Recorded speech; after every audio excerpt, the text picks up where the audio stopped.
The feast that almost went wrong. Long ago, in a lively town where people believed more in luck than caution, there lived a popular cook known as Mama Essie. Her food brought people from far and near. They said her hands were blessed because her meals always tasted good. Because of this, many people never questioned how the food was prepared. They only trusted the result. What most people didn't know was that even in the cleanest-looking kitchen, invisible visitors were always present. These visitors were bacteria, tiny germs floating in the air, resting on surfaces, hiding on hands, and settling quietly on food. They were so small that millions of them could sit on the head of a pin without anyone noticing. Not all of these bacteria were harmful. Some were harmless and caused no trouble.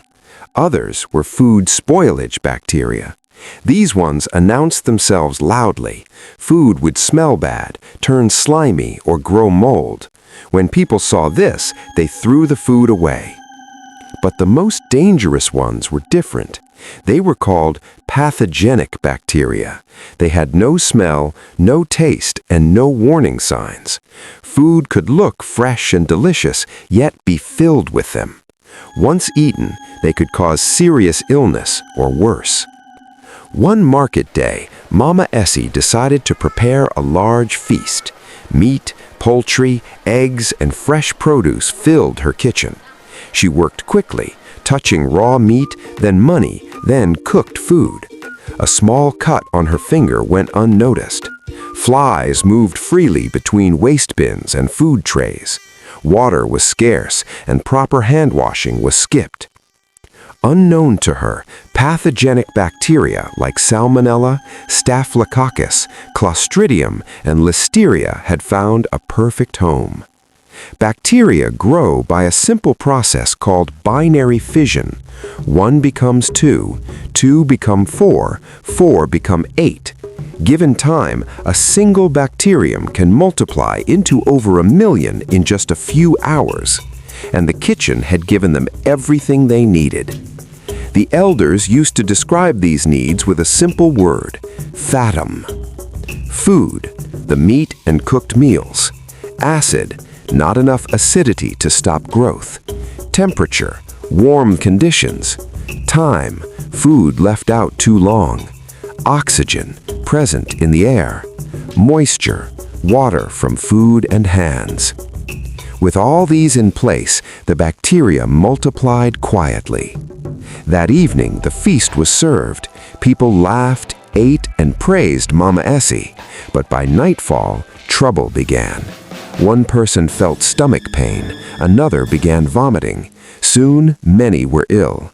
The joy of the feast turned into fear. A wise healer was called. After observing the situation, he explained what had happened. He spoke of bacteria that live in soil, on human skin, in the nose and throat, in saliva, in cuts and sores, and in human and animal waste. He spoke of how raw meat, poultry, and eggs can carry dangerous germs. He explained that when conditions become too hot or too cold, some bacteria protect themselves by forming spores, a tough jacket that allows them to survive until conditions improve.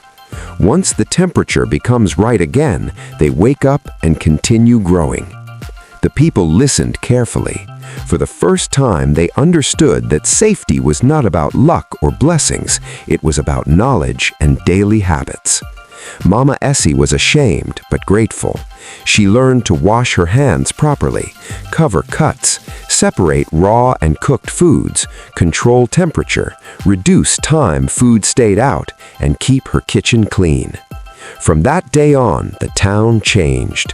They respected food safety, hygiene, and prevention.